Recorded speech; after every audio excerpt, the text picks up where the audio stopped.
You know that moment when your hand brushes something that has no business being there?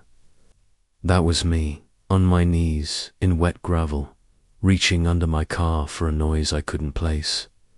My fingers closed around a small, cold box that changed everything. If this story reaches even one person who's ever felt watched, ever felt betrayed by the people closest to them, hit subscribe right now. Because every single day I post a new story. Drop your city in the comments so I know you're here with me. My name's David, 45, accountant, husband of 20 years, dad to Jake, 18, and Emily, 15. We live in a quiet Chicago suburb where the biggest drama is usually whose dog pooped on whose lawn. That all ended on a rainy October morning in 2024. I'd noticed little things for weeks. My car parked 2 inches off from where I left it. Anonymous emails that only said, "Be careful." A feeling on the back of my neck like eyes I couldn't see. I told myself it was stress. Long hours. Too much coffee. Midlife paranoia. Then came the morning I heard a faint rattle under the chassis after dropping Emily at school. I grabbed a flashlight, lay down on the cold driveway, and slid underneath. That's when I found it. A black GPS tracker, magnetic, no bigger than a matchbox, taped to the frame with a tiny red light blinking like it was breathing. My stomach dropped so fast I almost threw up right there in the puddle. Someone had been following every school run, every grocery trip, every ordinary minute of our lives. I peeled it off with shaking fingers, wrapped it in foil so it couldn't see me anymore, and hid it in the garage toolbox. I told no one. Not Sarah. Not the kids. I needed time to think. 3 weeks later, half angry, half curious, I mailed that tracker to a random postal box in Vancouver, Canada. Express shipping. Let them chase a ghost for once. For a few days, the house felt almost normal again. Family dinners, laughter, Sarah humming while she cooked. Then my phone rang at 11:07 p.m. Blocked number, Canadian area code. A cold, distorted voice slid into my ear like ice water. "You think you're clever, Davy? You just made everything worse." The line went dead. I stood in the dark hallway while the kids slept upstairs, and for the first time in my life, I felt the walls of my own home close in around me. Who put that tracker there? Who knew I sent it north? And why did the silence after that call feel heavier than any threat I'd ever heard? The phone slipped from my fingers and hit the tile with a sharp crack. "You just made everything worse." Those words hung in the air long after the call ended. I couldn't move, couldn't breathe right. Sarah was upstairs asleep, the kids in their rooms, and I was alone with the echo of a stranger who somehow knew my name and exactly what I'd done. The next days passed in a fog. I smiled at breakfast, asked Jake about classes, kissed Emily's forehead when she left for school. Inside, I was counting heartbeats, waiting for the next sign. I started noticing things I'd ignored before. Sarah checking her phone and quickly locking it when I walked in. Jake taking long walks to clear his head after dinner. Emily asking, out of nowhere, "Dad, would you ever move away without telling us?" Every question felt like a pinprick. Then came the night I couldn't pretend anymore. I was in the garage, staring at the foil-wrapped tracker I'd dug out of the trash, when I opened the shipping receipt on my phone. The package in Vancouver had been signed for by M. Carter. M for Mark, my brother. Mark, who disappeared for years after stealing from our parents. Mark, who swore he'd changed. Mark, who still owed me $20,000 I never thought I'd see again. I felt the floor tilt under me. That same night, 2:14 a.m., Sarah's phone lit up on the nightstand. She didn't stir. The preview glowed just long enough for me to read. Unknown. He knows about the shipment. Stay calm. I lay back down beside her, eyes wide open in the dark, feeling the mattress like a stranger's bed. My wife was getting messages from the same people threatening me. The hurt was physical, tight chest, burning eyes. 20 years of shared secrets, hospital rooms, whispered I love yous, and now this quiet betrayal in the dark. Morning came. Sarah made coffee, smiled, touched my arm exactly the way she always does. I smiled back while something inside me quietly folded in half. I bought a small notebook and started writing everything down. Times, glances, half-heard phone calls. Evidence, I told myself. Proof that I wasn't losing my mind. Then the false hope arrived. A new anonymous email. Leave it alone, David. Your family is safe if you stay quiet. Attached was a photo of Emily getting off the school bus, taken that same afternoon. For one weak moment, I let myself believe it was protection, not a warning. I was wrong. That night the phone rang again. Same distorted voice, softer this time, almost kind.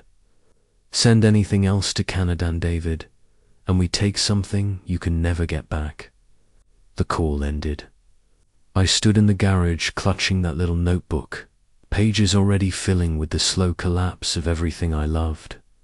How deep did the lies really go? And who, in my house, was choosing silence over saving me? 1:17 a.m. The bedroom door closed with the softest click, yet it sounded like a vault slamming shut. I lay still, counting Sarah's footsteps down the stairs. I'd pretended to swallow the sleeping pill she handed me hours earlier. The tiny white tablet was still hidden under my tongue until I spat it into the toilet. Tonight, I needed to be awake. She thought I was lost to dreams. I wasn't. I waited 30 slow heartbeats, then slipped out of bed, pulled on jeans and a dark hoodie in silence. By the time the garage door rumbled open, I was already 2 houses down, sitting in my truck with the engine off, ready to coast. Her SUV rolled past, headlights off, until the corner. I followed at a distance, the streets empty and shining from earlier rain. 15 minutes later, she turned into the empty parking lot of St. Mary's Church, the place we said our vows 20 years ago. A dark sedan waited near the back trees. Sarah parked beside it and climbed into the passenger seat without a word. I killed my engine across the lot, rolled the window down an inch, and listened to the cold night carry pieces of their voices. He's writing everything in a notebook, hidden in the briefcase. Mark says we're running out of time. Sarah's voice cracked. He's their father. There has to be another way. My lungs forgot how to pull in air. Then the man answered, low and tired. If he goes to the police, the kids pay first. That will stop him. Sarah made a small, broken sound. Not a scream, just surrender. They stayed quiet after that. I heard her crying softly, then the soft thud of a hug. My wife in the arms of someone planning to use our children as leverage. I slid down in my seat, phone trembling in my hand. I managed to hit record on the voice memo just before they stepped out of the car. Their silhouettes scanned the lot once, then separated. Sarah drove home to crawl back into bed beside me.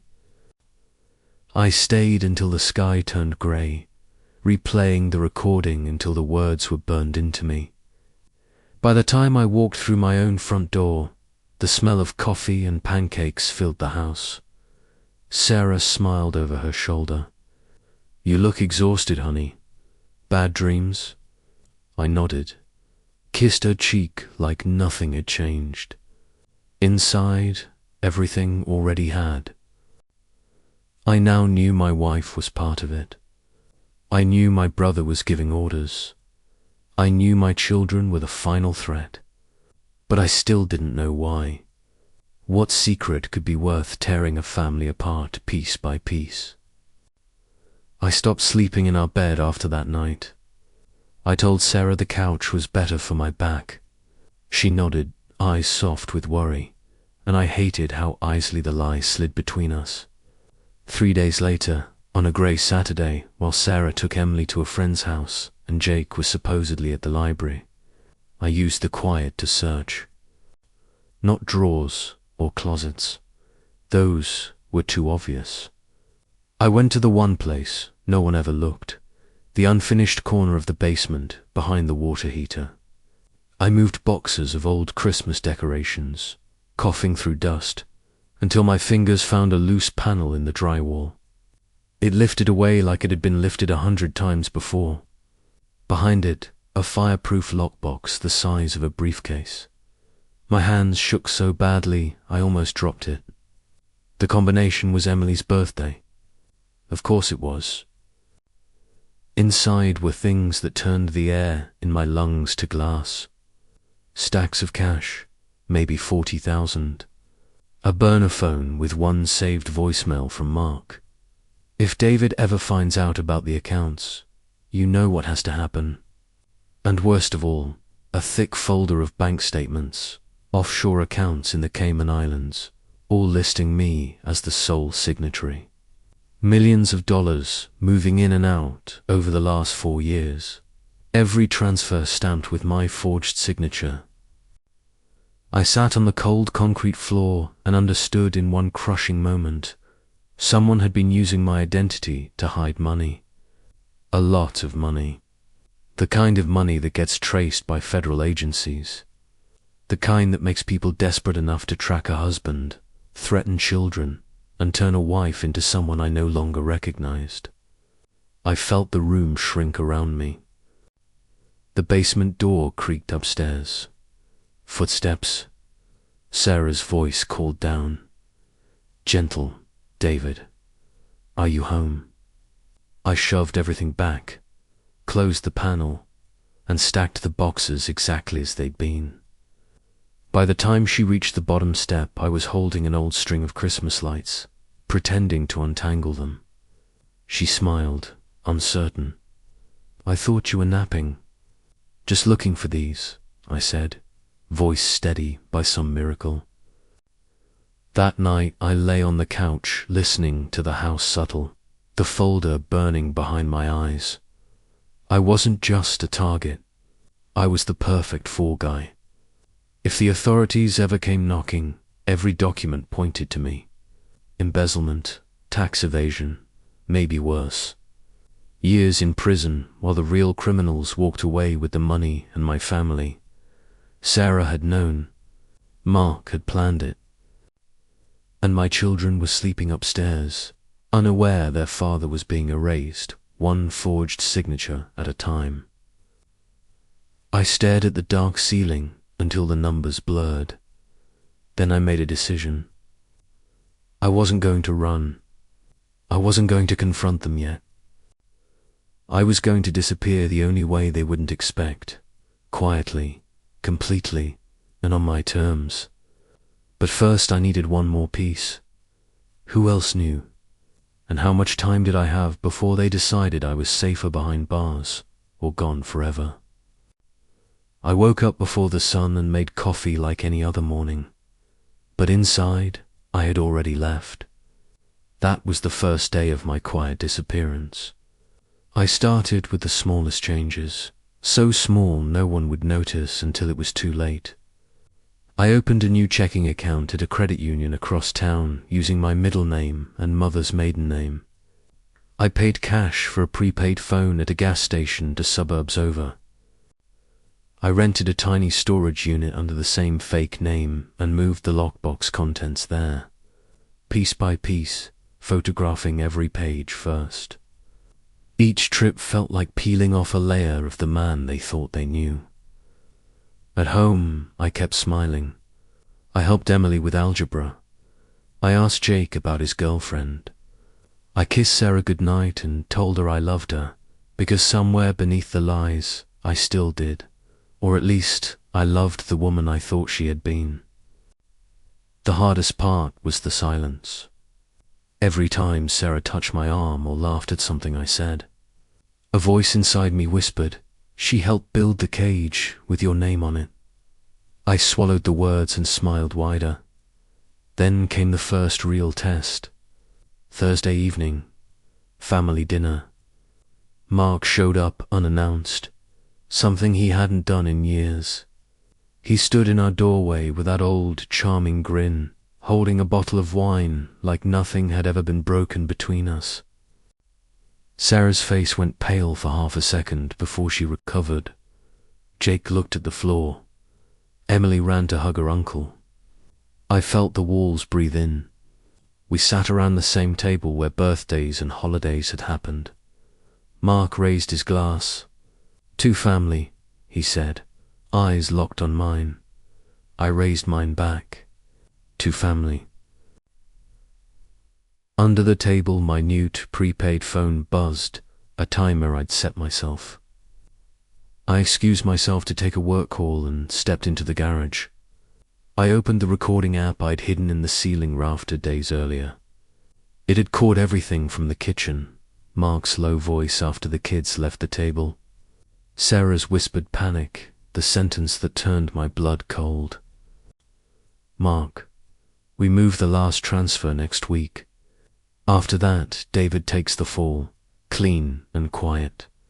You'll be free, sir. All of us will." Sarah's reply was barely air. I never wanted it to go this far. I stood in the dark garage, listening to my own future being signed away, and something inside me finally went still. No more shaking, no more second guessing. When I walked back in, dessert was served. Mark was telling a story, laughing. I laughed too, louder than anyone. Later, after he left and the house was asleep, I sat at the kitchen table with my notebook and wrote 3 names: Mark, Sarah, and the third name, the one I hadn't expected. The one I discovered when I traced the offshore accounts deeper than they thought I ever could. I closed the notebook and felt the shift. The hunted man was gone. Someone colder had taken his place. I left the house at 6:03 a.m. on a Monday, same as always. But this time I carried something they never expected. I'd spent the weekend printing every photograph, every forged signature, every offshore statement. I put them in a plain manila envelope with no writing on the outside. Then I placed that envelope inside a larger, padded mailer addressed to Sarah, care of her sister's address in Denver, the one place she still checked religiously.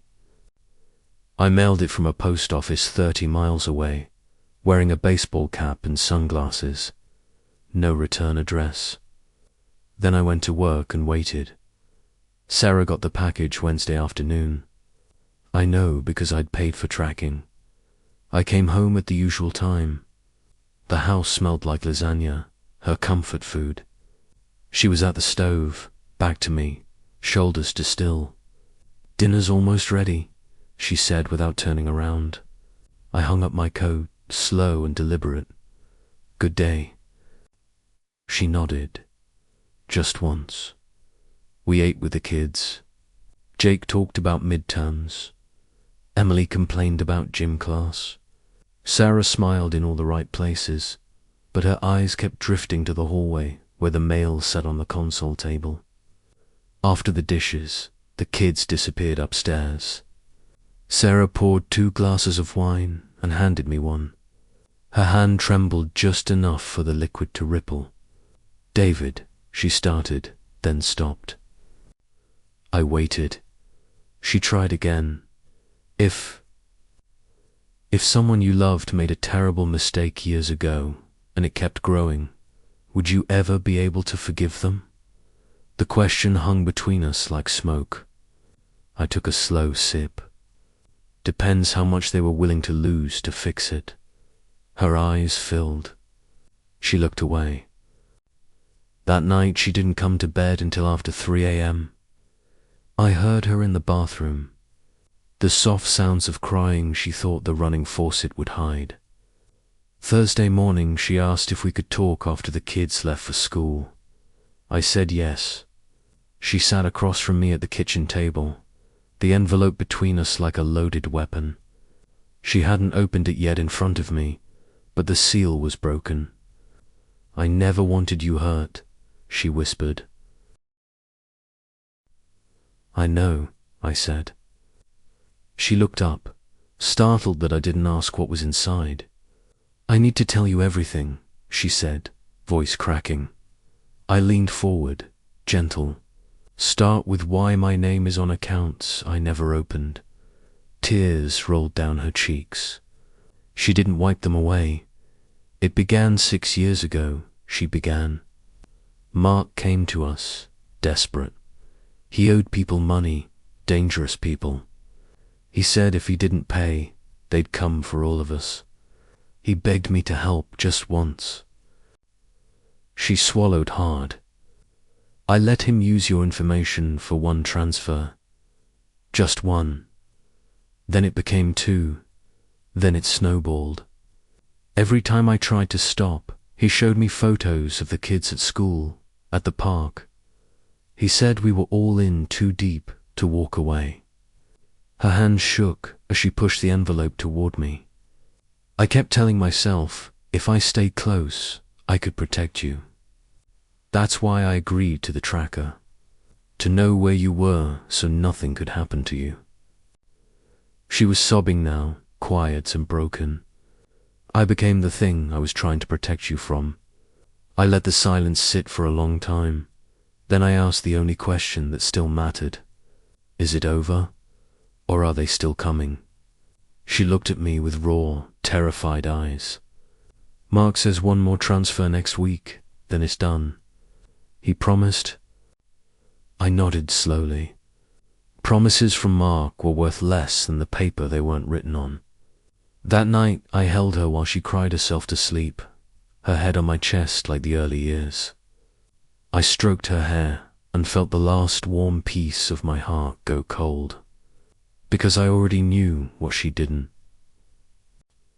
The final transfer wasn't going to save us. It was going to bury me, and I had exactly 6 days to make sure it buried them instead. I cooked that Friday night. Steaks on the grill, potatoes in the oven, the chocolate cake Emily loved. Everything looked perfect. I'd invited Mark. He arrived at 6:47 p.m. with the same easy smile, carrying a bottle of red and a lie in each pocket.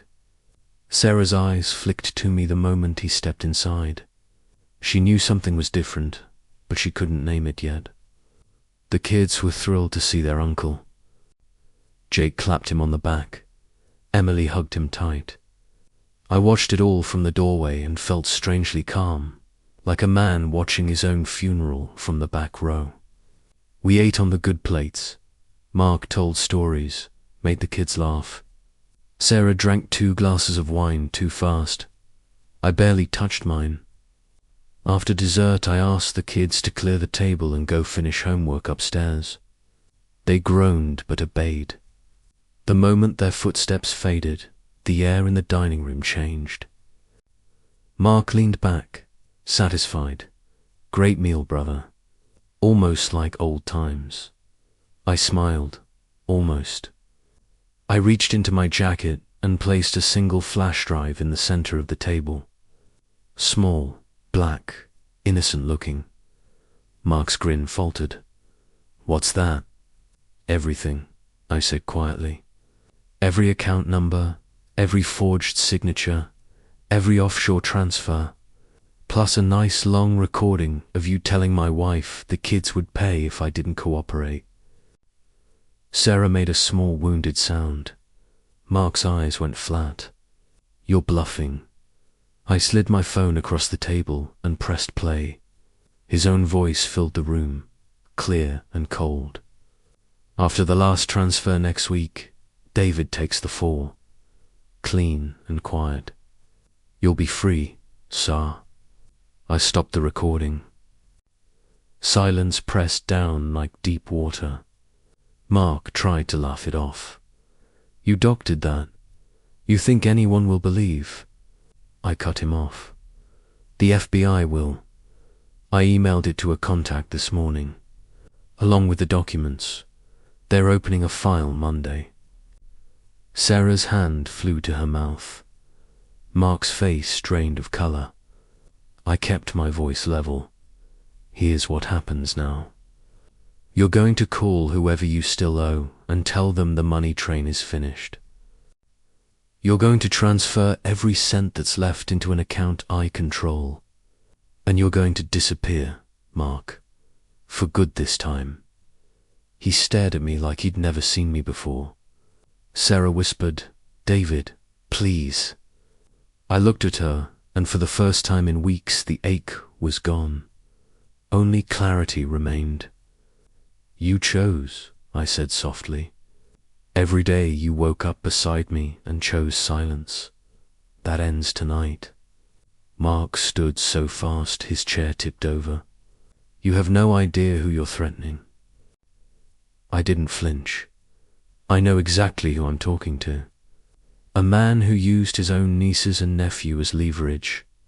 Sit down, he sat. I leaned forward. You have until midnight tomorrow to empty every hidden account. Instructions are on the drive. After that, the FBI gets the originals and your name goes public. Your choice. Mark's hands shook. Sarah was crying silently, tears sliding off her chin onto the tablecloth.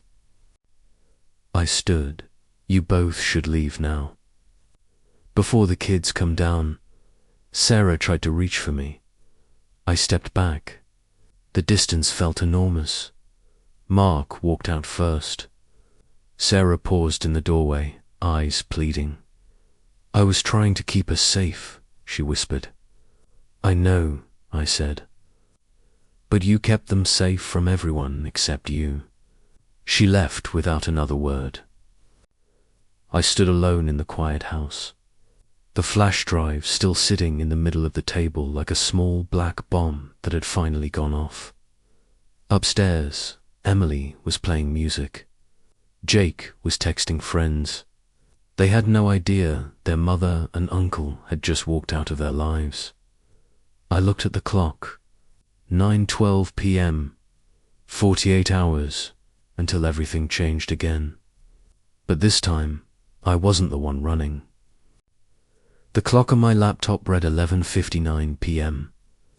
I sat alone in the dark kitchen, the only light, the cold glow of the screen. At exactly midnight, I pressed enter. $3,147,000 began moving. Not back to Mark's hidden accounts. Not to the people he owed. To a trust in Jake and Emily's names only. Locked behind lawyers and paperwork no one could undo without their signatures when they turned 25. I watched the confirmations roll in, each one a quiet click that sounded like a door closing forever. When the last transfer cleared, I removed the battery from the laptop, wrapped the drive in plastic, and buried it in the backyard under the old maple Emily used to climb. Then I poured myself a small glass of the whiskey Mark had brought 2 nights earlier and waited. The house was too still. No footsteps overhead. Sarah hadn't come home. The kids were at sleepovers I'd arranged myself, telling them Mum and I needed one quiet night to talk. 2:07 a.m. The prepaid phone buzzed once. A single text from an unknown number. You just killed your marriage. Enjoy the money while it lasts. I stared at the words until the screen went black. I expected rage from Mark. I expected threats. What I didn't expect was the silence that followed. Thick, suffocating, wrong. By sunrise, nothing had come. No calls, No frantic knocks, no Sarah begging forgiveness at the door. Just quiet.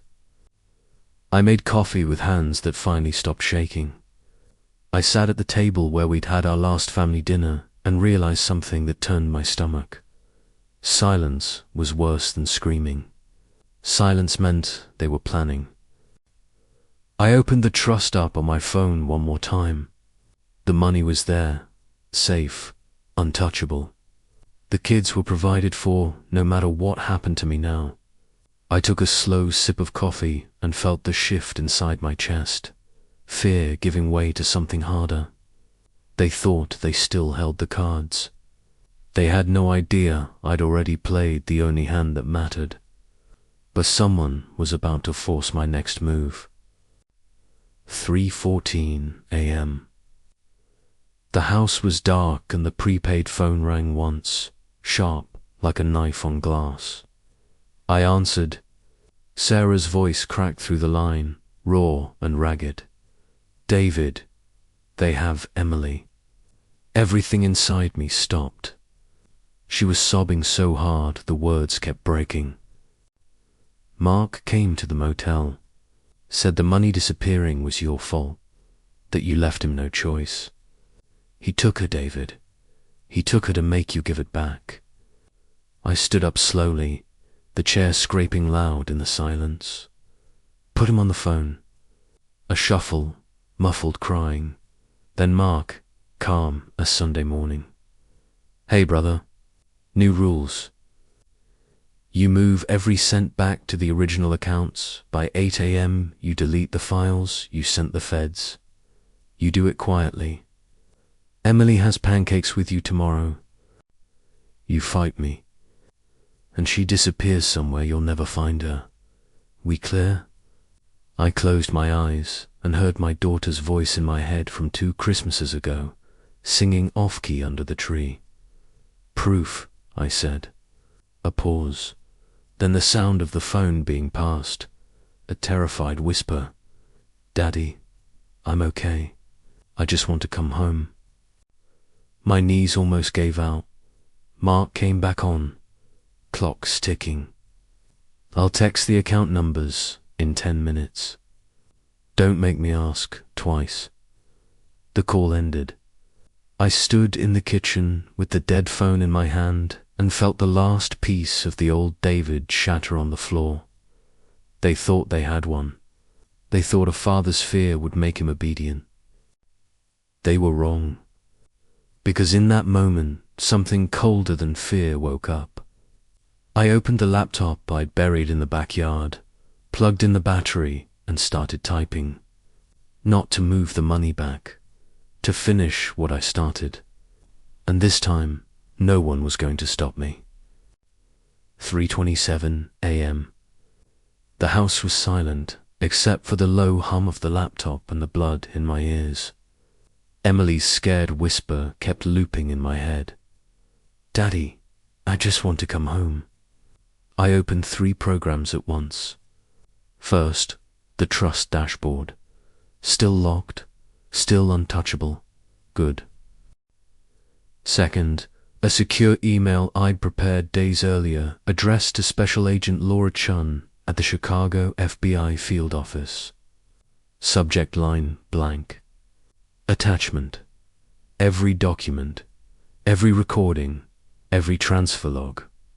Plus a new file I was typing now, time-stamped photos of the text messages Mark just sent. The motel address Sarah had let slip in her panic, and the GPS coordinates I'd already pulled from Emily's phone before they took the battery out. Third, a live map. A tiny blinking dot I'd never told anyone about. When Emily was 12, she begged for an Apple Watch. I added the family tracking just in case. Tonight it was still on her wrist, still pinging. They hadn't thought to check. The dot was moving north on I-94, already past Milwaukee.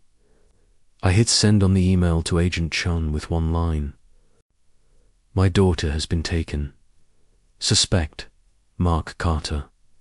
Real-time location attached. I will cooperate fully. Please hurry. Then I closed the laptop, slipped the prepaid phone into my pocket, and walked out the front door without a coat. October air cut straight through my shirt, but I didn't feel it. I was done waiting. I drove north in the dark, staying exactly 8 miles over the limit, keeping that tiny dot in front of me on the screen mounted to my dash. Every mile I whispered the same promise under my breath. I'm coming, Em. Daddy's coming. At 4:51 a.m., the dot stopped. A roadside motel outside Sheboygan. Same chain Sarah had mentioned. I pulled into the truck stop across the highway, killed the lights, and watched. Room 124, ground floor, curtains drawn. One car in front, Mark's black sedan. I sat there counting heartbeats, waiting for sirens I prayed were already on the way. Then my phone buzzed. Mark again. A photo this time. Emily on a bed, wrists zip-tied, eyes red, mouth covered with silver tape. Text beneath it. Move the money or the next picture is worse. I stared at my little girl until the screen went black. Then I typed the reply I'd been holding inside for weeks. No.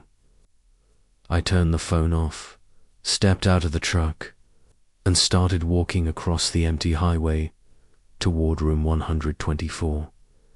I didn't have a weapon. I didn't have a plan.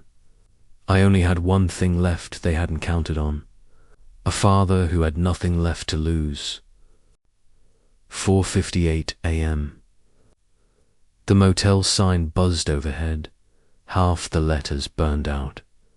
I crossed the parking lot like a ghost, shoes silent on wet asphalt. Room 124 was at the far end, curtain glowing faint yellow. I could hear a television inside, some early news anchor talking about weather. Normal sounds from a place that wasn't normal anymore. I stood to the side of the door, pressed flat against the wall, and listened. Ma's voice, low, irritated. Told you he'd fold. Fathers always fold. Then Sarah, closer to tears than anger. She's 15, Mark. Look at her. This isn't what we said would happen. A muffled sound, Emily. My heart tried to claw out of my chest. I raised my fist to knock, then stopped. Knocking would give them time. Instead, I pulled the prepaid phone from my pocket, turned the volume all the way up, and hit play on the loudest ringtone it had. I held it directly against the peephole. Inside, footsteps. Mark swearing softly. The door cracked open 6 inches, chain still on. Mark's face appeared, eyes narrowed. Who the hell? I slammed my shoulder into the door with everything I had. The chain snapped like cheap plastic. Mark stumbled backward. I was inside before he could recover. The room smelled of stale coffee and fear. Emily was on the far bed, wrists and ankles bound with zip ties, duct tape over her mouth. Tears cutting clean tracks through the dirt on her cheeks. Sarah stood between the beds, hands over her mouth, eyes wide with shock. Mark regained his balance, face twisted. You just made the worst mistake of your life. He reached behind his back. I didn't think. I just moved. I grabbed the cheap motel lamp off the nightstand and swung it hard.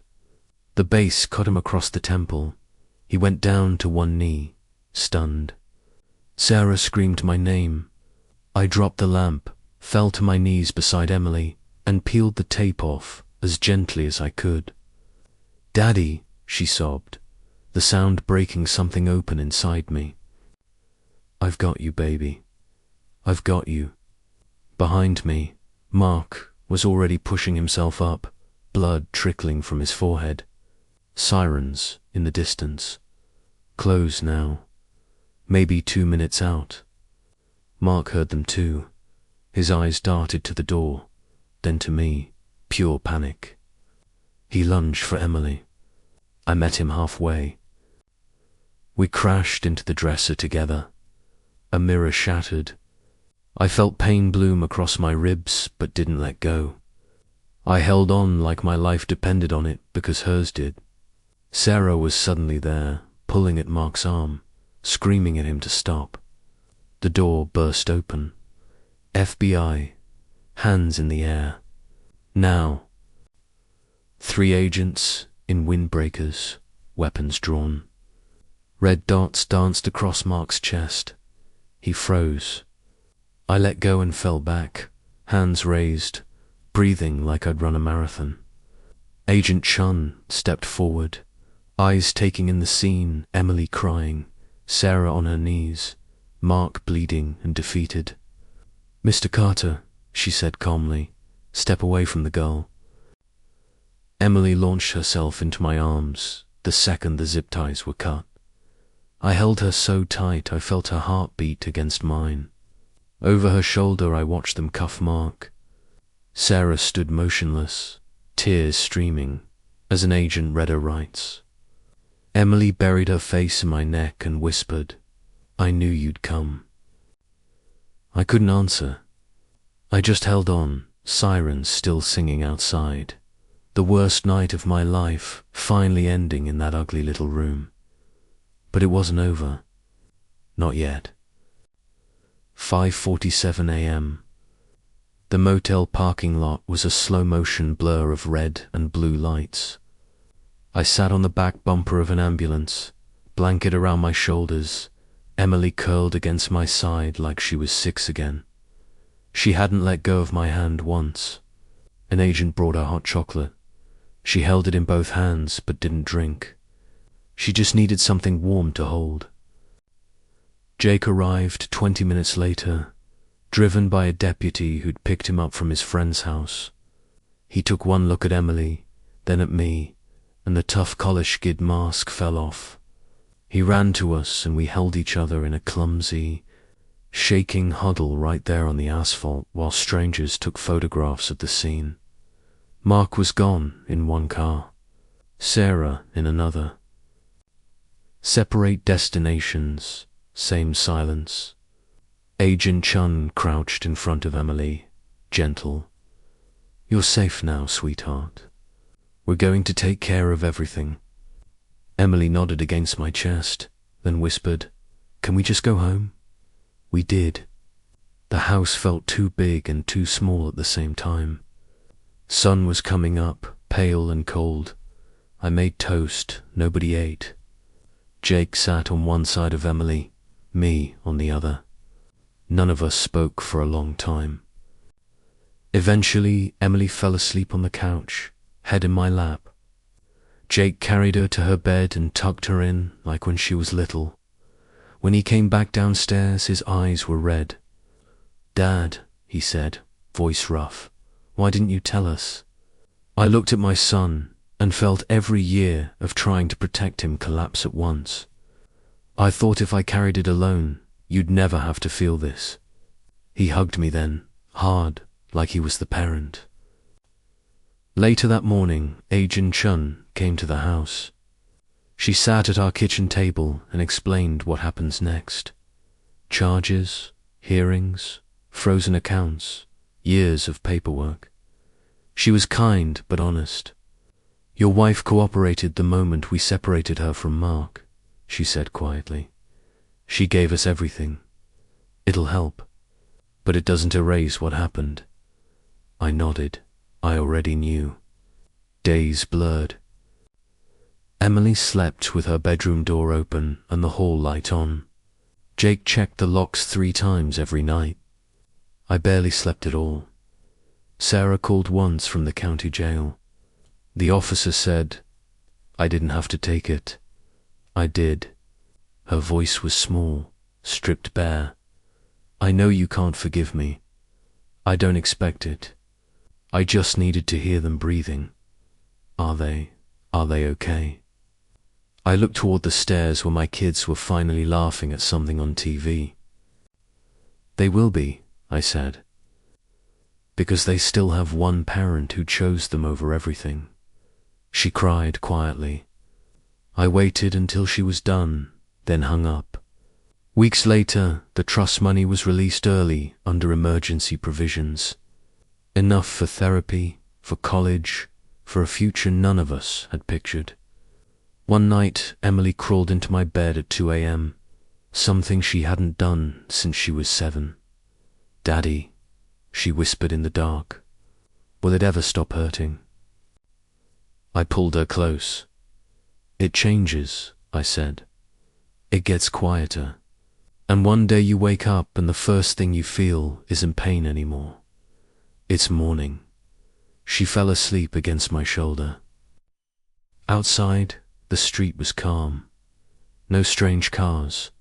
No blinking red lights on the chassis. Just ordinary houses and ordinary lives slowly finding their way back. I lay awake and listened to my daughter breathe. And for the first time in months, the silence didn't feel dangerous. It felt like healing. 3 months later, a plain white envelope slid through the mail slot on a Tuesday morning. No return address. Just my name, handwritten in Sarah's careful script. I stood in the hallway holding it for a long time. Emily was at school. Jake was at campus. The house was quiet enough that I could hear the paper tremble in my fingers. I carried it to the kitchen table and opened it with the same butter knife I'd used the morning everything started. One sheet. Folded twice. David, I write this knowing you might burn it unread. I would understand. I'm allowed 1 page a week.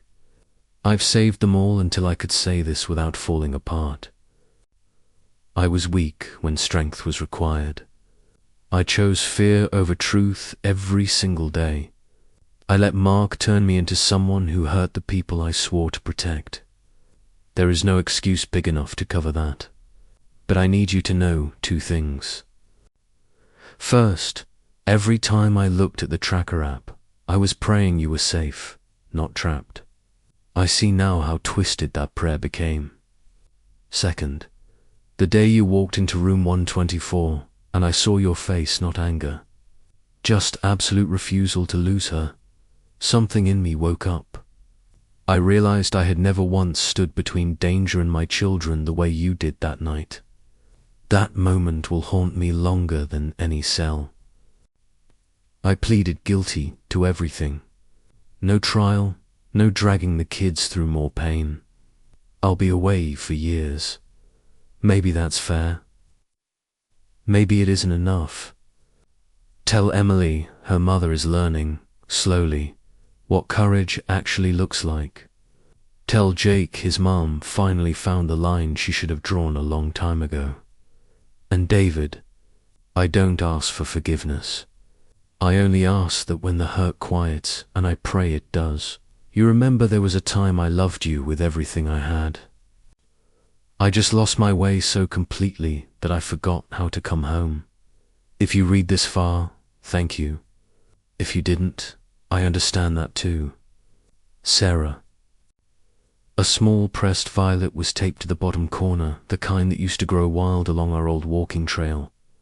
It crumbled when I touched it. I sat there until the afternoon light moved across the table. Then I did something I hadn't planned. I took a fresh sheet of paper and wrote back. I waited until the kids were asleep. Then I sat at the same kitchen table, under the same low light, and wrote the words I never imagined I'd give her. Sarah, your letter came on a Tuesday. I read it 7 times before the sun moved off the table. I won't lie and say the hurt is gone. Some nights it still sits on my chest like a stone, but it's a different weight now. Smaller, manageable. Emily started therapy. She draws pictures she doesn't show me yet, but she laughs again, real laughs that reach her eyes. Jake checks on her every night before he goes to bed, then checks on me. We're learning new ways to be a family of 3. The house is quieter, but it's ours now. No shadows in the garage, no blinking lights under the car. Just ordinary mornings and ordinary heartbeats. You asked me to tell them 2 things. I told Emily her mother is learning courage. She was quiet for a long time, then said, "I hope she finds it, Dad. I really do." Jake read your letter himself. He didn't cry. He just folded it neatly and said, "Maybe one day." That's all any of us have right now. Maybe one day. I kept the violet. It's pressed between 2 heavy books on the shelf. Some nights I open the page and it still smells faintly like the trail we used to walk when the kids were small and everything felt unbreakable. I don't know what forgiveness looks like yet. I only know I'm not carrying hate anymore. It was too heavy, and my arms were needed for carrying them. So this is what I can give you today. I remember the woman who danced with me in the kitchen at 2 a.m. when the babies finally slept. I remember the woman who held my hand in hospital hallways and promised we'd make it through anything. That woman got lost.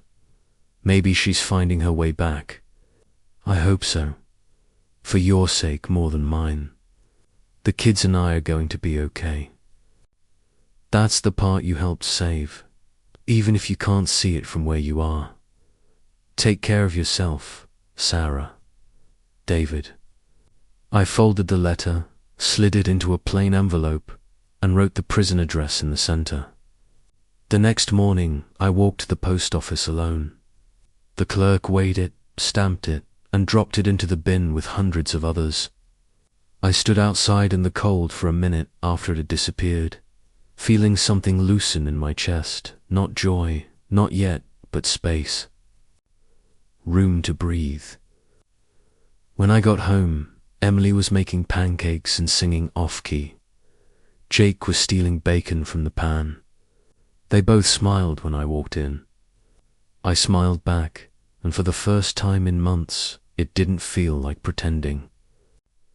6 months after the letters, a soft knock came on a Saturday afternoon in early May.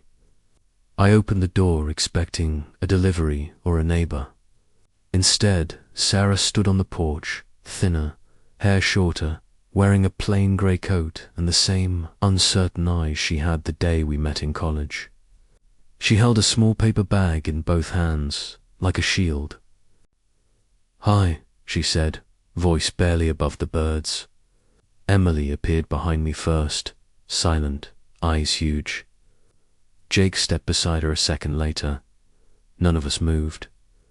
Sarah's gaze went straight to them. "I'm not here to stay," she said quickly. "I know the rules. Supervised visit, 1 hour, caseworker in the car." She nodded toward a grey sedan at the curb. Emily took one hesitant step forward. "Mum." The word cracked the air open. Sarah's eyes filled instantly. She crouched a little, opening her arms, but not moving closer, waiting for permission. Emily looked back at me. I nodded once. Then she ran. The hug was clumsy and fierce, both of them crying into each other's shoulders. Jake hung back a second longer, then walked over slowly and wrapped his arms around both of them.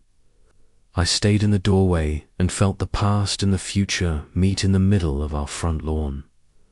After a minute, Sarah straightened, wiping her face. "I brought something," she said, voice shaking. She opened the paper bag and pulled out 3 small handmade bracelets, simple braided cord. 1 blue, 1 purple, 1 green. "I made them in the workshop there," she said. "Nothing fancy.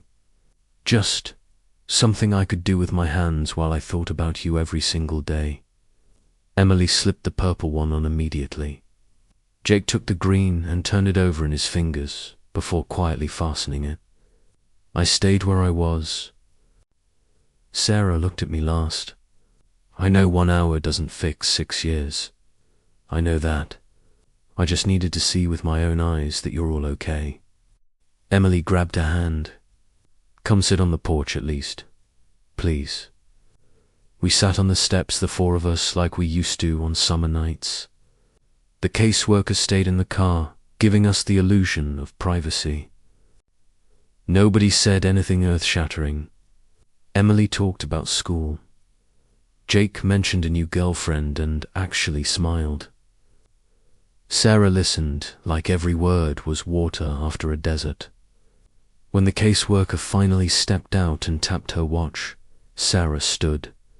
She looked at me for a long moment. "Thank you," she whispered. I nodded. That was all I had today. She hugged the kids again, longer this time, then walked down the path without looking back.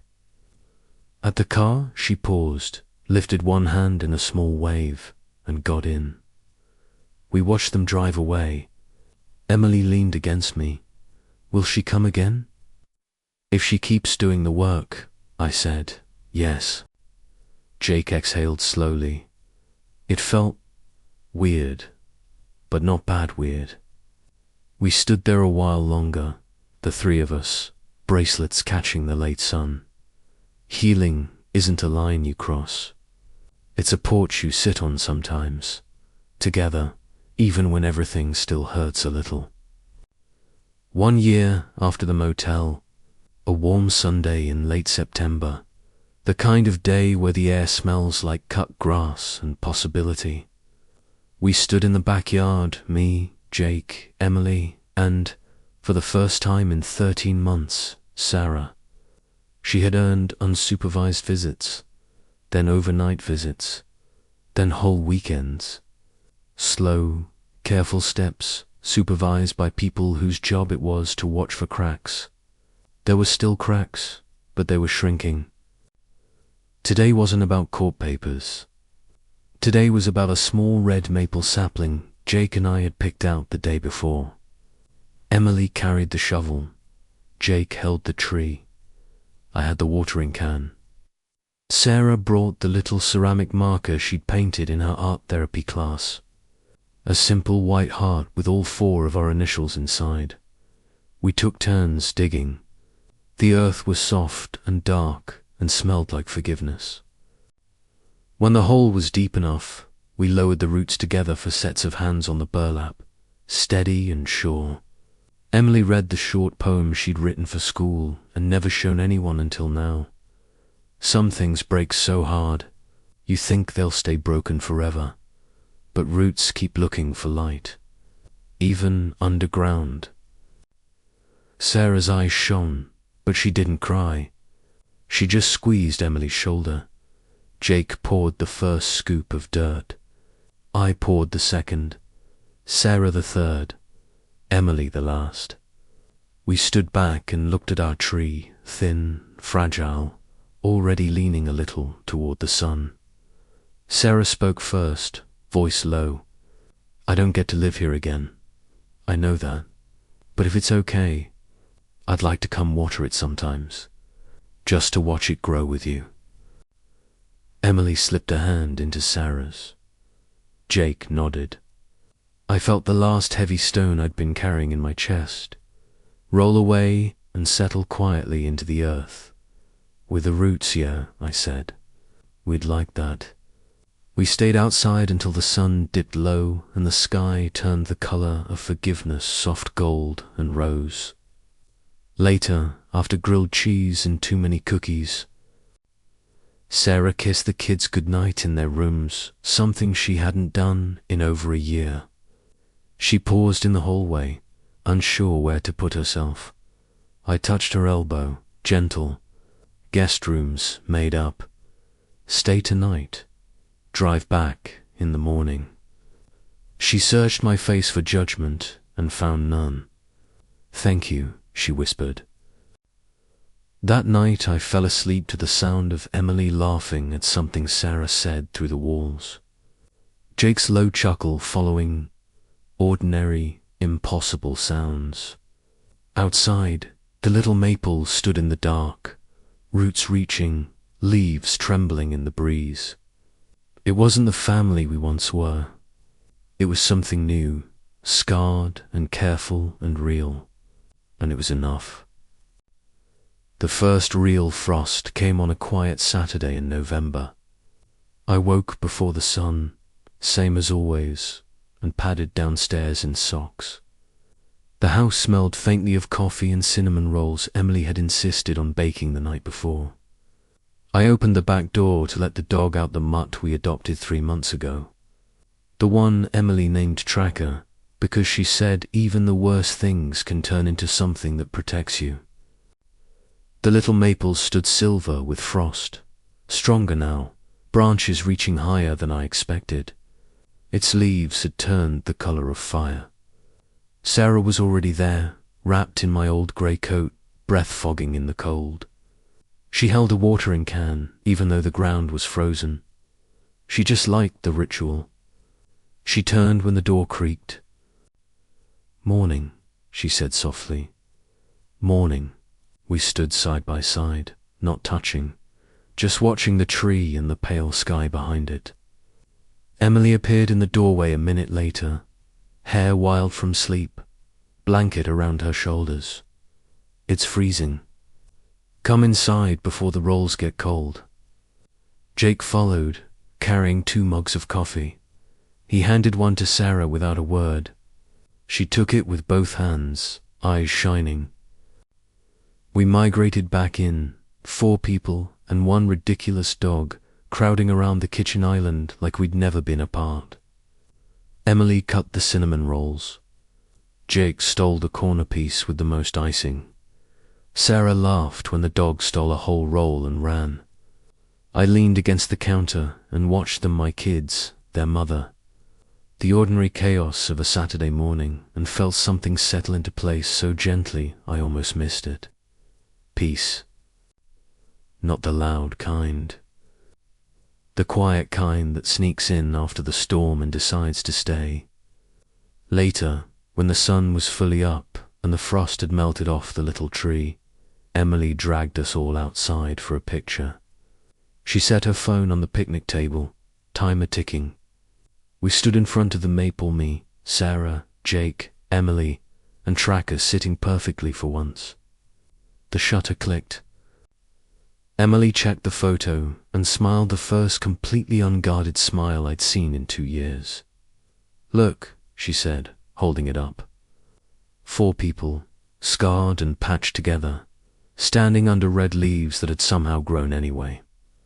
She turned the screen so the tree was behind our faces. "Proof," she whispered. "Proof we made it through." I looked at Sarah. She looked at me. No words, just the smallest nod. The nightmares started with something cold and foreign under my car. It ended right here, in warm sunlight, with cinnamon on our fingers and a little tree that refused to die. And for the first time in a long time, I didn't look over my shoulder when I walked back inside. I just closed the door, let the dog in, and started another ordinary day.